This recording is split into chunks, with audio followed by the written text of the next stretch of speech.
Hello friends, welcome to my channel. कैसे हैं आप सभी? आई होप कि आप सब बहुत बहुत अच्छे होंगे। मैं सपना आप सबका स्वागत करती हूं मैं अपने होम में। देख सकते हैं लाइट मेरी पूजा रूम में जल रही है। तो अभी तक ये दिवाली का लाइट लगाई हुई हूँ और पूजा रूम में सोच रही हूँ कि लगी ही रहेगी। सभी जगह से तो लाइट हटा दी हूँ, अभी है।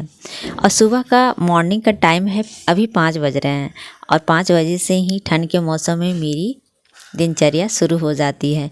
तो 5 बजे से अब हो गई है, गर्मी के मौसम में तो 4 बजे से उठती थी और अब 5 बजे उठती हूँ। तो बहुत फ़ायदे हैं सुबह उठने के, बहुत सारे फ़ायदे हैं। तो आज वही सारे फ़ायदे हम गिनाएंगे कि कितने, और फ़ायदे दिखाएंगे साथ में कि अगर सुबह उठने से हमारे लिए कितना आसान हो जाता है ज़िंदगी। मतलब हर दिन का जो हमारा कार्य होता है बहुत ही इजीली हमारा सभी कार्य पूरा हो जाता है।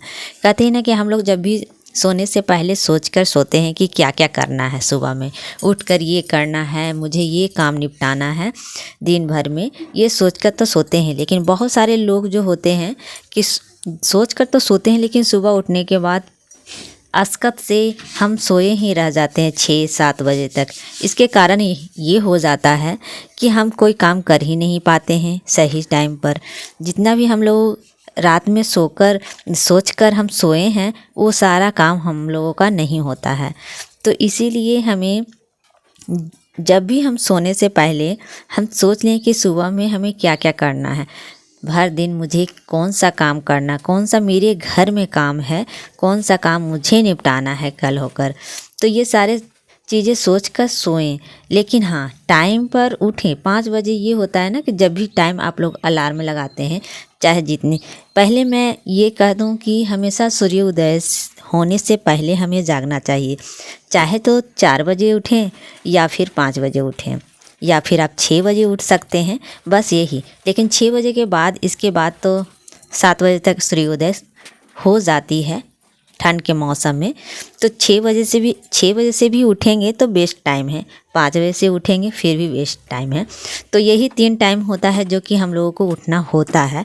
इसलिए क्योंकि सुबह अगर हम जल्दी उठेंगे तो सारा काम, हम घर का काम निपटा सकते हैं। झाड़ू से लेकर पोछा से लेकर हम जितना भी सामान अस्त व्यस्त सभी जगह होता है, सभी को हम समेट सकते हैं सुबह में ही, ताकि हमारा टाइम मिल जाए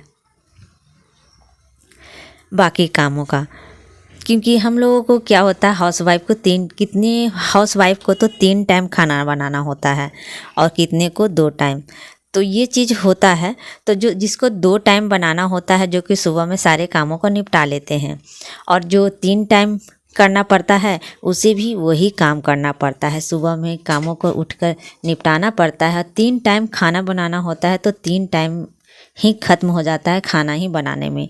तो औटी काम हम लोग कर नहीं पाते हैं। तो जिन्हें ज़्यादा काम होता है उन्हें तो भाई सुबह में उठना ज़रूरी होता है, क्योंकि सारे कामों को निपटाना होता है उन्हें। तो इसलिए सुबह सवेरे उठें, 5 बजे उठें। मैं तो हमेशा 5 बजे ठंड के मौसम में उठती हूँ। इससे मुझे बहुत फ़ायदा होता है। तो आज यही बताऊँगी कि फ़ायदा मुझे क्या हो रहा है। तो देख सकते हैं कि अभी घर में सारा काम मेरा कंप्लीट सुबह में हो गया। अभी सूर्योदय नहीं उगा है, तब तक मैं अपने घर का सारा काम कर चुकी हूँ। जैसे कि सुबह से उठती हूँ तो बस घर में पोछा और झाड़ू ही लगाती हूँ। इसे ही करते करते समेटते मुझे 1 घंटा हो जाता है। फिर स्नान वगैरह करती हूँ। तो अभी स्नान मेरा नहीं हुआ है, पूजा वगैरह नहीं हुआ, लेकिन साफ़ सुथरा मैंने घर को कर दिया है। इसके बाद मैं लग गई हूँ पूजा में। तो पूजा भी बहुत ज़रूरी होता है महिलाओं के लिए, हर किसी को लिए, क्योंकि मन की शांति अगर चाहिए तो भाई पूजा करना बहुत ज़रूरी होता है। सुबह हमें ज़रूर टाइम निकालना चाहिए पूजा के लिए। इस वक्त हमारा मन शांत होना चाहिए।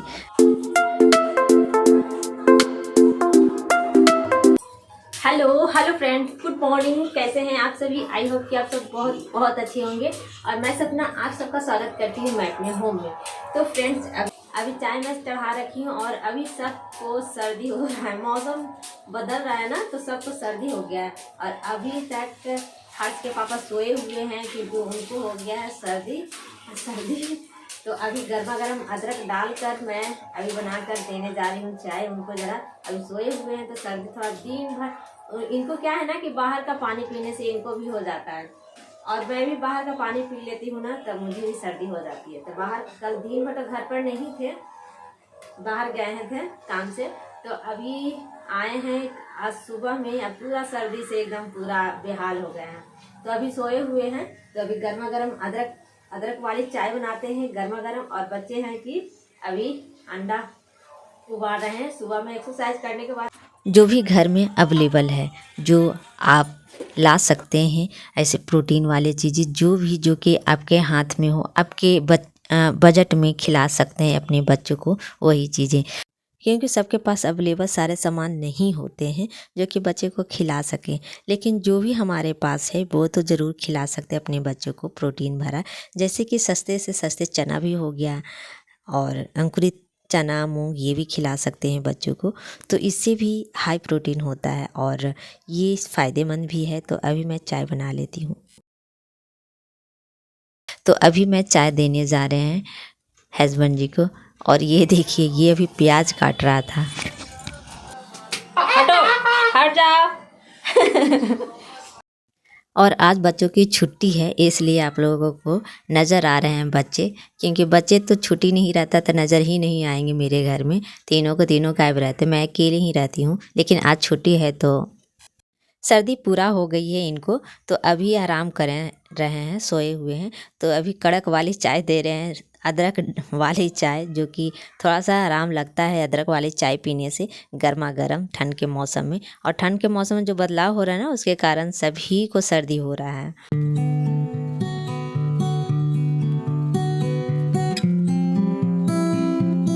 सुबह का चाय पानी हो गई है, बच्चे का नाश्ता हो गया है। अब थोड़े बहुत काम जो इधर उधर हैं वो भी निपटा लेते हैं। तो अभी यहाँ पर आलू लाए थे 2.5 किलो, तो उसे मैं अभी इसमें टोकरी में रख देते हैं और सभी को सही जगह पर रख देते हैं। काम करते वक्त हम सभी चीज़ों को, जो भी काम करें सही जगह पर ही रखने की कोशिश करें। इससे है कि गंदे उतने घर नहीं होते हैं, लेकिन बच्चे भाई रहते हैं तो गंदे तो हो ही जाते हैं। और रोज़ हम लोगों का काम दुगना ही रहता है, ऐसा नहीं है कि गंदे नहीं होते। हम रखेंगे सही टाइम जगह पर, लेकिन बच्चे को थोड़ा इधर उधर रख ही देते हैं। तो यहाँ पर पानी 1 बाल्टी ले आई हूँ, और सभी में पानी थोड़ा सूख गए थे। यहाँ पर मिट्टी, अब पता है इतना पेड़ लगाई इसमें, लेकिन 2 ही पेड़ मुझे इसमें लगा। तो ये देख सकते हैं कि ये पेड़ लग गया है जिसमें पानी दे देते हैं, और सभी अभी मिट्टी सूख चुकी हो। बहुत ज़्यादा पानी बरसात में इतनी ज़्यादा हो गई थी पानी के वजह से, उधर से झटास मारता था बरसात में, तो पूरा एकदम पेड़ तो एक भी नहीं हुआ। पर चलिए 2 पेड़ लग चुका है, बस मात्र 2 पेड़ लगा है इतना में।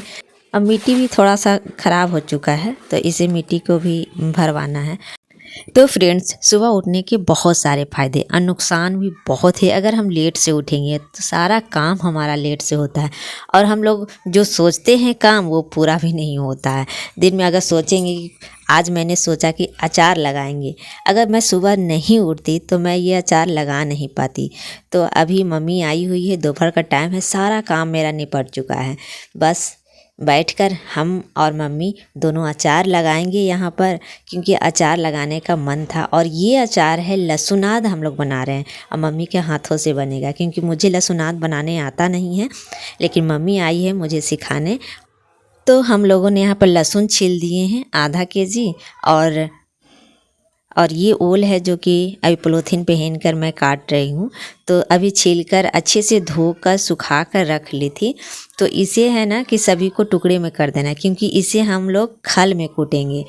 अगर खल न हो तो आप सिलवट्टे पर कूट कर बना सकते हैं इसका अचार, बहुत ही अच्छा लगता है इसका अचार।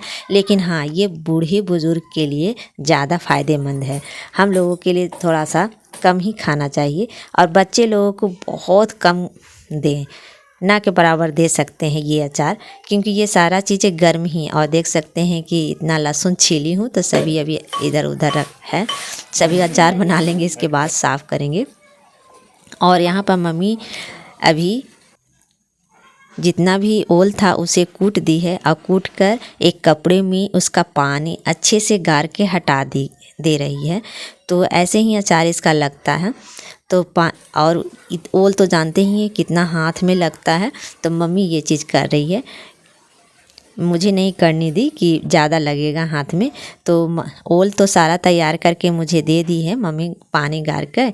इसके बाद हम लगे हैं यहाँ पर अदरक और हल्दी कूटने में। तो आप कढ़ाई में देख सकते हैं कि कढ़ाई में मेरा ओल जितना भी है कूट कर मैंने गार का पानी रख दी हूँ, और यहाँ पर हल्दी और अदरक कुटाया जा रहा है। तो हल्दी और अदरक कूट कर इसे भी हम पानी निकाल देंगे। तो कपड़े में एक साफ़ कपड़े लेकर अच्छे से इसका पानी निचोड़ लें अच्छे से। इसके बाद हम इसमें रखेंगे, मिला देंगे ओल में ही। इसके बाद हम लहसुन को डालेंगे खल में, और जितना भी लहसुन है सभी को उसमें ऐड करके और अच्छे से उसे भी हम कूटेंगे। और इतना महीन भी नहीं कूटना है, खल में तो पता ही है कि ज़्यादा महीन नहीं होता है, दरदरा टाइप के रहता है। तो देख सकती हैं कि मेरा कैसा है। तो इसी तरह से हमें कूटना है। और मम्मी इधर पानी को गार दी है, हल्दी और क्या कहते हैं उसे, हल्दी और अदरक की पानी को अच्छे से गार के कढ़ाई में रख दी है। अब हम यहाँ पर लहसुन को भी अच्छे से कूट कर इसमें मिला देंगे। हाँ, लहसुन का हमें पानी बिल्कुल भी नहीं गारना है, क्योंकि लहसुन ही है जो कि इन सारी चीज़ों को गला देता है। और इसके बाद थोड़ा सा लहसुन और बचा है जो कि उसे भी मैं कूच देती हूँ। तो यही फ़ायदा है कि हम दोपहर में हम लोगों को टाइम मिल पाता है, क्योंकि जिन्हें 3 टाइम बनाना होता है खाना उन्हें नहीं टाइम मिल पाता है। लेकिन हाँ, अगर सुबह उठें तो सारे कामों को अच्छे से निपटा कर हम दोपहर में टाइम निकाल सकते हैं कुछ आउटी काम करने के लिए। तो ये अचार लगाना हो या कि घर के दूसरे कुछ काम करना हो तो ये आउटी ही होता है, और इसे करने के लिए टाइम भाई निकालना होता है। तो सुबह जल्दी उठना बहुत ज़रूरी है। मिर्च कूटने के बाद यहाँ पर सभी को एक साथ मिला दी हूँ, और इसमें आधा गिलास मैंने 250 ग्राम तेल मिलाया है, मंगरेला अजवाइन मिलाया है 1 चम्मच भूनकर, और बस इसके अलावा इसमें थोड़ा सा हींग मिलाया है। बस इसके अलावा इसमें कुछ भी नहीं मिलता। हाँ, नमक खास करके इसमें नहीं मिलाना होता है, क्योंकि ये जो अचार हैं हमारा महीना दिन में तैयार होता है। अगर अभी इस वक्त खाएंगे तो भाई मुंह जल जाएगा, तो इसे नहीं खाना होता है। तो देख सकते हैं कि अभी मैं डिब्बे में रख दी हूँ। तो इसका ही रेसिपीज़ अगर अच्छे से देखना है तो मेरी दूसरे रेसिपीज़ में इसे भेजेंगे अच्छे से, तो आप देख सकते हैं, बना सकते हैं इसका अचार। तो इस अचार को लहसुनाद कहा जाता है, जो कि बड़े बुजुर्ग बहुत खाते थे, पहले के लोग बहुत बनाते थे इसे। तो ये है ना कि धूप में ज़रूर रखना होता है, तो इसे धूप में ही रखें 2, 3, 4 महीने तक। इसे धूप में जितना इसको धूप मिलेगा उतना ही ये स्वाद आता है। और जब खाने के टाइम 1 चम्मच निकालें, उसमें नमक डालें, मिलाएं और तब खाएं। लेकिन इस डिब्बे में नमक बिल्कुल भी नहीं मिलाना होता है इस अचार में, क्योंकि नमक से ख़राब हो जाएगा अचार। और ये लहसुनात जो है कि बड़े बुजुर्ग खा सकते हैं, छोटे बच्चे को ना दें, और थोड़ा बड़े बच्चे थोड़ा मोड़ा खा सकते हैं, ज़्यादा नहीं, क्योंकि ये गरम अचार है। और ये जो बड़े बुजुर्ग जो होते हैं वही इसे खा सकते हैं। आता है, मैं भी थोड़ा बहुत खाऊंगी, लेकिन ज़्यादा क्वांटिटी में नहीं अचार खाया जाता है, थोड़ा थोड़ा बस। ये न है ना कि कल का अचार मैंने जो बनाया है पूरा सब्जी की तरह लेकर मार दिए, वैसा नहीं होगा। ये अचार बहुत ही थोड़ा थोड़ा खाना होता है। ये शरीर को गर्म रखता है, ठंड के मौसम में बनाया जाता है इसे और खाया जाता है। बड़े बुजुर्ग बहुत फ़ायदा होगा। तो जो भी मेरे वीडियो बड़े बुजुर्ग देख रहे हैं, ये ठंड के मौसम ज़रूर बनाएं, इससे है ना कि ठंड कम लगेगी। तो बहुत ही अच्छा है। और अभी मैं चाय बना रही हूँ सभी के लिए, मम्मी उम्मी सभी बैठी हुई है। तो मेरा ख़त्म ही हो गया है, पूरा अचार लगकर तैयार हो गया है। तो यहाँ पर अभी चाय बनाकर सभी गर्मा गर्म साथ में पियेंगे और बातें करेंगे अभी 1-2 घंटे। इसके बाद शाम का टाइम में खाना वगैरह बनेगा। तो बस चलिए वीडियो को एंडिंग करते हैं यहीं पर। अब वीडियो पसंद आए तो वीडियो को लाइक और चैनल को सब्सक्राइब कर लीजिएगा ज़रूर, ताकि नए नए वीडियो आपको मिल सके। बाय।